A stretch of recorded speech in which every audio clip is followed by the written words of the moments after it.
मैं आपको अंगूठा नहीं दिखा रही हूँ, मैं आपको आपके अंगूठे की ताकत बताने वाली हूँ।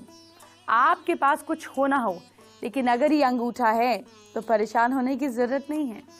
आज बड़ी ही इंटरेस्टिंग, बहुत ही मजेदार जानकारी आपको देने वाली हूँ।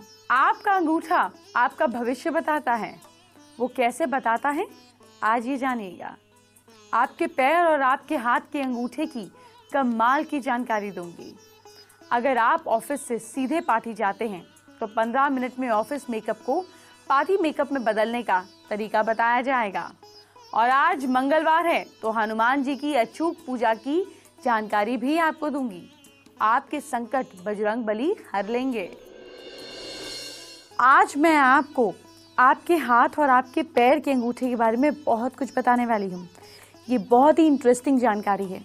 अपने ही नहीं, आप किसी के लिए भी यूज़ कर सकते हैं। किसी से दोस्ती करनी है, किसी के साथ बिजनेस करना है, कुछ भी करना है, हाथ का या पैर का अंगूठा खास तौर पे फीमेल्स का तो दिख ही जाता है। बस देखिए और बहुत कुछ जान पाएंगे। मेल्स का भी दिख जाता है चप्पल जब पहने होते हैं, तो इसलिए ये दोनों इन्फॉर्मेशंस आपके बहुत काम आएंगी। पहले हाथ के अंगूठे की बात कर लेते हैं, फिर आपको पैर के अंगूठे के बारे में भी बताऊंगी। देखिए, जिनके हाथ का अंगूठा जो है ये मोटा होता है ना, और छोटा होता है। छोटा मतलब जब आप अंगूठे को उंगली के साथ यूं लगाएं तो वो आपके इस पोर्शन तक, नीचे वाले एरिया तक या इसके आधे तक आए तो अंगूठा छोटा होता है, या इसके नीचे रह जाए या इतना ही आए तो अंगूठा छोटा होता है। तो जिनके हाथ का अंगूठा मोटा और छोटा होता है ये लोग बहुत गुस्सैल होते हैं। ऐसे लोग बुद्धि और विवेक की जगह इमोशन से काम करते हैं। ऐसे लोगों को सफलता में दिमाग का इस्तेमाल करने पर ज़्यादा ध्यान देना चाहिए। अच्छा, अब जिनके अंगूठे की ऊपरी भाग ज़्यादा पतला होता है, ये तो हुई मोटे अंगूठे की बात। कुछ लोगों का अंगूठा जो होता है वो ऐसे मोटा आता है लेकिन फिर ऐसे पतला हो जाता है, ऐसे हो जाता है, मतलब टिप जो है वो पतली होती है। तो जितना ऊपर का पार्ट पतला होता है इतने कॉन्फिडेंस की, ये पार्ट अगर पतला होगा तो उन लोगों में कॉन्फिडेंस की कमी होती है। ऐसे लोग दूसरों की बातों और विचारों से बहुत जल्दी इन्फ्लुएंस हो जाते हैं। इनमें डिसीजन लेने की क्षमता की कमी होती है। इसी तरीके से अगर अंगूठे का दूसरा पार्ट, पहले मैं अंगूठा बनाती हूँ फिर आपको बताती हूँ। इसी तरह अंगूठे का दूसरा पोर पहले और तीसरे पोर से ज़्यादा पतला हो। कई लोगों के अंगूठे जो होते हैं ना, उसको हम बोलते हैं वेस्ट लाइक शेप, ऐसे होता है कमर जैसे। तो पहला पार्ट और तीसरा पार्ट तो मोटा होता है, ये बीच का पार्ट इनका पतला होता है। ऐसे लोग बहुत ही दूरदर्शी होते हैं, समझदार होते हैं। ऐसे लोग कोई भी फैसला सोच समझ कर लेते हैं। इनमें अच्छे सलाहकार के गुण पाए जाते हैं। ऐसे लोग समाज और परिवार में सम्मानित भी होते हैं। अब आप देखिए, जैसे मेरे अंगूठे की शेप है, पीछे से देखिए। हमेशा अंगूठा जब भी चेक करें पीछे से चेक करें। आपको दिख रहा है कि पहला पोर मोटा है और बीच से पतला हो रहा है, ये सेंटर वाला पोर। इसको बोलते हैं वेस्ट शेप अंगूठा, मतलब कमर जैसी शेप का अंगूठा जो बीच से पतला हो जाता है और ऊपर और नीचे से चौड़ा होता है। इसके गुण मैंने आपको बताए।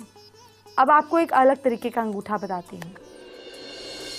जिसके अंगूठे का तीसरा पोर, यानी कि ये जो थर्ड पोर्शन होता है, ये फर्स्ट टू और जो थर्ड पोर्शन होता है वो लगभग इधर होता है ना, लाइफ लाइन से जुड़ा हुआ, ये ज़्यादा मोटा होता है।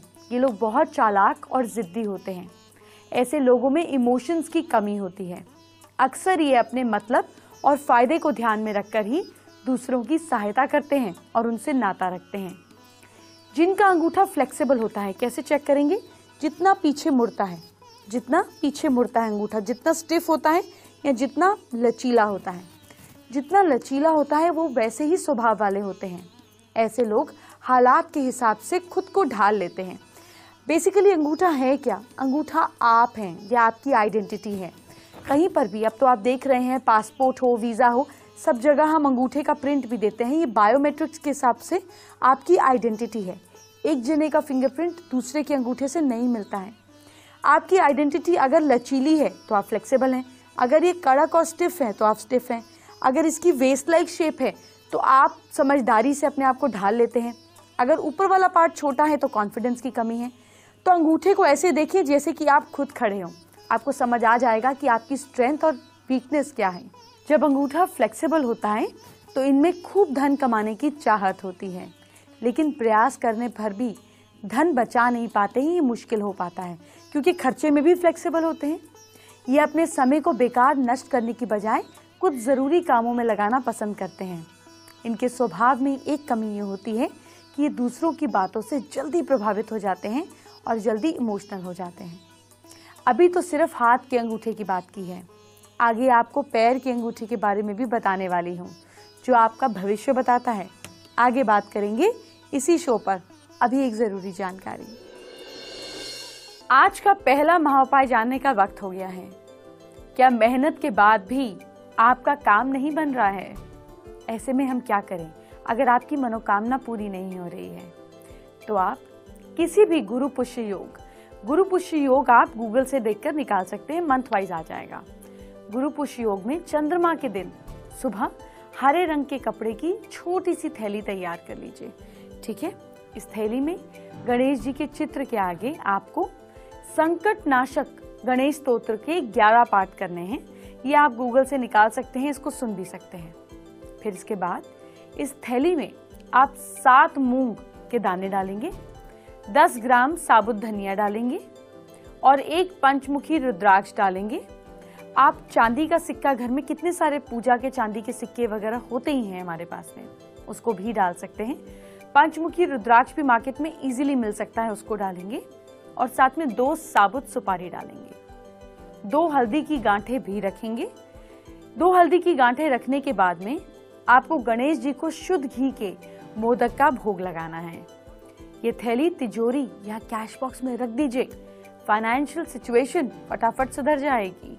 1 साल बाद नई थैली बनाकर इसको बदलते रहेंगे, मनोकामना पूरी होती रहेंगी। मुझे याद है मैंने आपको हाथ के अंगूठे की सारी जानकारी दे दी थी, लेकिन पैर के अंगूठे की जानकारी अभी देनी बाकी है। अब आपको वो भी दे देती हूँ। आपके पैर का अंगूठा कितना कमाल का होता है, अब ये जानिए, ध्यान से सुनिए। अगर आपके पैर का अंगूठा गोल हो और साथ ही रेडनेस लिए हुए हो, ये पीछे से ऊपर का पार्ट देखिए, अगर ये गोल है और इसमें रेडिशनेस है तो ऐसे लोग ऊंचा पद पाते हैं और भाग्यशाली होते हैं। अगर ज़्यादा बड़े पैर के अंगूठे को अशुभ माना जाता है। ज़्यादा बड़े अंगूठे वाले लोगों का भाग्य बहुत ज़्यादा साथ नहीं देता और स्वभाव से अक्सर घमंडी होते हैं। अगर ये बहुत ज़्यादा लंबा है तो घमंडी भी बना देता है, लेकिन शारीरिक रूप से ऐसे लोग स्ट्रेंथ वाले होते हैं। अंगूठे की नसें दिखाई देती हो तो ये अशुभ होता है। स्त्रियों में भी ऐसा अंगूठा दुर्भाग्य का सूचक माना जाता है। अगर पैर का अंगूठा बहुत छोटा हो, सपोज ये पैर की लंबाई के हिसाब से अंगूठा जो है वो बहुत छोटा हो तो ये अशुभ माना जाता है। ज़्यादा छोटे अंगूठे वाले लोग जीवन में बहुत ज़्यादा कलेश करते हैं, स्ट्रगल करते हैं। अगर बहुत ज़्यादा आपको किसी के पैर देखकर लग रहा है कि ये अंगूठा तो बहुत ही ज़्यादा लंबा है, सपोज किसी के पैर का अंगूठा समझिए बहुत ही ज़्यादा लंबा हो, दिख जाता है ना ज़्यादा लंबा अंगूठा, ये भी अच्छा नहीं माना जाता। ऐसे लोग ज़्यादा खर्चीले होते हैं, यात्रा ज़्यादा करते हैं। ऐसे लोगों के पास पैसा नहीं टिकता है। अक्सर प्यार के मामले में भी ये लोग असफल ही होते हैं। अच्छा, एक और बात होती है, अंगूठे का एक और तरीका होता है जिसको हम बोलते हैं चिपटा अंगूठा। चिपटा समझते हैं, जो फैलावट में ज़्यादा होता है, ऊपर से चिपटा होता है। अक्सर समाज में ये लोग खुद को एडजस्ट नहीं कर पाते हैं। अब कुछ लोगों का अंगूठा जो है वो चौकोर होता है। जब आप अंगूठे को देखेंगे तो ये ऊपर से ऐसे थोड़ी स्ट्रेट शेप लिए हुए होगा, गोलाई में नहीं होगा, स्ट्रेट शेप होगी। जब ऐसा अंगूठा हो, स्क्वायरिश शेप में हो, तो ऐसे लोग मेहनती होते हैं। ऐसे अंगूठे वाले लोग शारीरिक मानसिक दोनों तरीके से संपन्न होते हैं। अगर फीमेल्स का अंगूठा चौकोर है तो वो अपने पति से उनकी ज़्यादा नहीं बनती, क्योंकि चौकोर अंगूठा मतलब आप प्रैक्टिकल हो गए। जितने आप प्रैक्टिकल होंगे उतना ज़्यादा काम अच्छा कर पाएंगे, लेकिन रिलेशनशिप्स को तो प्रैक्टिकलिटी से नहीं निभाया जा सकता ना। पाँव में ज़्यादा रेखाएं होती हैं, मतलब अगर जैसे किसी के पैर में बहुत सारी रेखाएं हैं, यहाँ पर आप देखेंगे कई बार रेखाओं का जाल भी होता है, ऐसे भी आपको दिखेगा। ये शुभ नहीं माना जाता। बहुत कम रेखाओं से इंसान गरीब होता है, लेकिन पैरों पर कुछ रेखाएं बहुत ही शुभ फल देने वाली होती हैं। बाएं पैर के अंगूठे के नीचे से, यानी कि लेफ्ट पैर के अंगूठे के नीचे से यहाँ से एक रेखा निकलती है। निकलने वाली छोटी सी रेखा को समृद्धि रेखा माना जाता है। ये रेखा जिनके हाथ में होती है या जिनके पैर में होती है वो धनवान होते हैं। ऐसे लोग धार्मिक होते हैं, अपने बल पर अपनी पहचान बनाने वाले होते हैं। इस रेखा वाले लोग हर काम में दूसरे लोगों की तुलना में ज़्यादा जल्दी सफल माने जाते हैं। उनके जीवन में कभी भी कोई भी कमी नहीं आती। जीवन लगातार ग्रोथ की ओर बढ़ता रहता है। अब आज के दूसरे महाउपाय की बात कर लेते हैं। ध्यान से सुनिए। क्या आप बहुत मेहनत कर रहे हैं लेकिन कंपटीशन नहीं निकल रहा है, तो ऐसे में आप क्या करें? बुध पुष्य योग, मैंने आपको पहले भी बताया, गूगल कीजिए। बुध पुष्य योग में आपको लगभग 500 ग्राम गौ दूध यानी कि गाय के दूध से श्री गणेश और सरस्वती माँ की प्रतिमा का पूजन करना है। एक एक चम्मच डालिएगा प्लीज, बाकी किसी गरीब को दीजिएगा। फिर किसी गरीब रोगी या मंदिर में बुधवार को ये दान करें।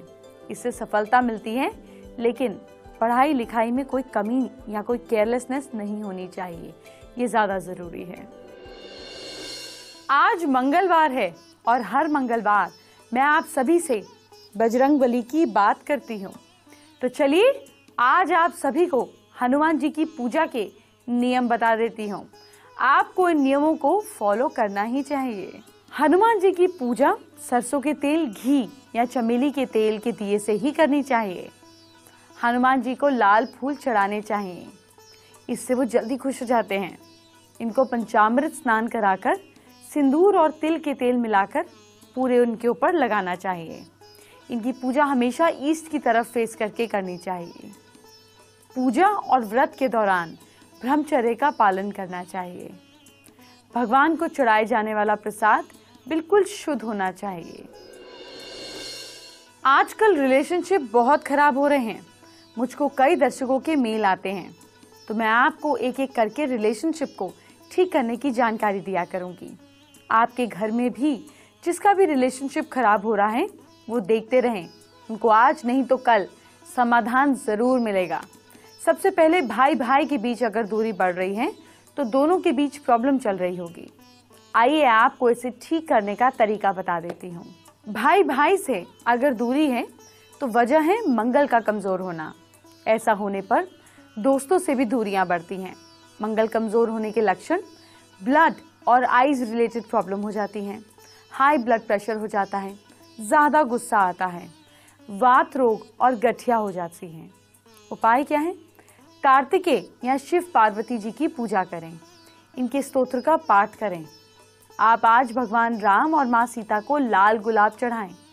10,000 बार मंगल के मंत्र का पाठ करें। मंत्र है ओम क्राम क्रीम क्रौम सह भौमाय नमः। आप दान भी कर सकते हैं। तांबा, सोना, मूंगा, मसूर, गुड़, घी, लाल कपड़ा, लाल कनेर का फूल, केसर, कस्तूरी, ये सारी चीजें कर सकते हैं। वास्तु टिप्स भी हैं। घर की वेस्ट साइड में क्रिस्टल बॉल रखें। मैं आपको लगातार रिलेशनशिप सुधारने की जानकारी देती रहूंगी, तो शो लगातार देखते रहिए और जिससे भी रिलेशनशिप खराब है उसको ठीक कर लीजिए और लोगों से भी शेयर कीजिए। अब आज के चौथे महाउपाय की जानकारी आपको देने का वक्त हो गया है। क्या आपके शुभ कामों में रुकावटें आ जाती हैं, अच्छे काम नहीं होते, तो संडे को भैरव जी के मंदिर में सिंदूर का चोला चढ़ाकर बटुक भैरव स्तोत्र का एक पाठ करें। गौ, कौवे, काले डॉग्स, उन सबको उनकी पसंद की चीज खिलाएं। ऐसा साल में 4 या 5 बार करने से आपके काम में आने वाली हर रुकावट नष्ट हो जाती है। भाई भाई की बात मैंने की, लेकिन अब मैं आपसे भाई बहन की बात करती हूँ। अगर आपके घर में भाई बहन, ब्रदर एंड सिस्टर के बीच रिलेशनशिप ठीक नहीं है तो आप हो जाएंगे। क्या करना है ये जानिए।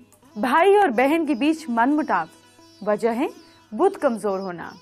बुध कमजोर होने से बुआ, बेटी, साली और ननिहाल की साइड के रिलेशनशिप्स पर भी इफेक्ट पड़ता है। बुध कमजोर होने के लक्षण दांतों का कमजोर होना, नौकरी का ना मिलना, बिजनेस में धोखा या नुकसान। उपाय क्या है? माँ सीता को लाल और सफेद फूल चढ़ाएं। बुधवार के दिन गाय को हरा चारा खिलाएं। बुधवार को साबुत हरे मूंग का दान करें। महिलाएं वेंसडे को ही अपनी नाक छिदवाएं। लगातार झूठ बोलने से भी बुध का असर खराब रहता है, इसलिए सच बोलें। कुछ वास्तु टिप्स भी हैं। आपस में दिया गया कोई गिफ्ट घर के ईस्ट में ना रखें। कोई भी पुराना गिफ्ट हो सकता है, उसको रख सकते हैं, जो आपको किसी जन्मदिन या दूसरे मौके पर दिया गया हो और अभी तक मैंने आपसे रिलेशनशिप की बात करनी शुरू ही की है। जल्द ही माँ बेटे और माँ बेटी के बीच के रिलेशनशिप खराब हैं, उस पर भी बात करूंगी। साथ ही पिता बेटे और बेटा और बेटी, साथ साथ पिता और बेटी के रिलेशनशिप पर भी बात करेंगे। अगर ये सारे रिश्ते खराब चल रहे हैं तो उनको ठीक करेंगे। बस आप शो लगातार देखते रहिए। अब जाने से पहले 5वें महाउपाय को जानने का वक्त हो गया है। क्या पति से आपका रिलेशनशिप अच्छा नहीं चल रहा है? रोज सुबह नहाकर माँ दुर्गा की तस्वीर की मूर्ति के सामने लाल फूल चढ़ाकर पूजा करें। देखिए कैसे अच्छी आपकी मैरिड लाइफ हो जाएगी। बेबी आपको एंटरटेन करेगी, लेकिन इससे पहले आपके कल को संवारना है, उसको सुधारना है अपनी राशि के हिसाब से। अगर राशि नहीं पता तो अपने नाम की राशि के हिसाब से इन टिप्स को फॉलो कीजिए और हर दिन को बनाइए लकी। आइए सबसे पहले मेष राशि की बात। मेष राशि के लोग गायत्री मंत्र का जाप करें। कल के दिन ये बहुत जरूरी है आपके लिए, गायत्री मंत्र का जाप। और लक आपका साथ दे रहा है कल 62%। वृश्चिक राशि के लोग, आप लोग कल नई नौकरी की तैयारी करें, बहुत अच्छा रहेगा। और आपका लक आपका साथ दे रहा है कल 58%। मिथुन राशि के लोग, कल घर के ईस्ट पोर्शन को बिल्कुल साफ सुथरा रखें। और जहां तक कि लक का सवाल है, वो आपका साथ दे रहा है 82%। कर्क राशि वाले लोग, कैंसेरियंस, कान के पीछे काला टीका जरूर लगाइए, भूलेगा नहीं। और लक आपका साथ दे रहा है 56%। सिंह राशि के लोग, कल के दिन शाम को हनुमान जी की आरती करें, बहुत फायदा होगा। और लक आपका साथ दे रहा है कल 74%। कन्या राशि के लोग, कल सैलेड खाएं और गरीबों में भी सलाद यानी कि कच्ची सब्जियां बांटें। और लक आपका साथ दे रहा है कल के दिन 52%। तुला राशि के लोग, कल सुबह माता पिता का आशीर्वाद लें, उनकी बात माने, आपके सारे काम बनेंगे। और जहां तक कि लक का सवाल है, वो साथ दे रहा है 68%। वृश्चिक राशि के लोग, आप लोग कल टीवी ज्यादा ना देखें, अपनी आंखों को आराम दें। और किस्मत आपका साथ दे रही है कल 76%। धनु राशि के लोग, सैजिटेरियंस, जल्दबाजी में बिल्कुल भी कोई भी काम ना करें। और लक आपका साथ दे रहा है कल 57%। मकर राशि के लोग, कैप्रिकॉर्न्स, किसी की भी चुगली आपको नहीं करनी है, नहीं तो नुकसान हो सकता है। और जहां तक कि लक का सवाल है, वो आपका साथ दे रहा है 63%। कुंभ राशि के लोग यानी कि एक्वेरियंस, किसी की भी बातों में आपको बिल्कुल नहीं आना है। और लक आपका साथ दे रहा है कल 73%। मीन राशि के लोग, पाइसेंस, गणेश जी को याद करें और अपने सारे काम बनाएं। और लक आपका साथ दे रहा है कल 59%।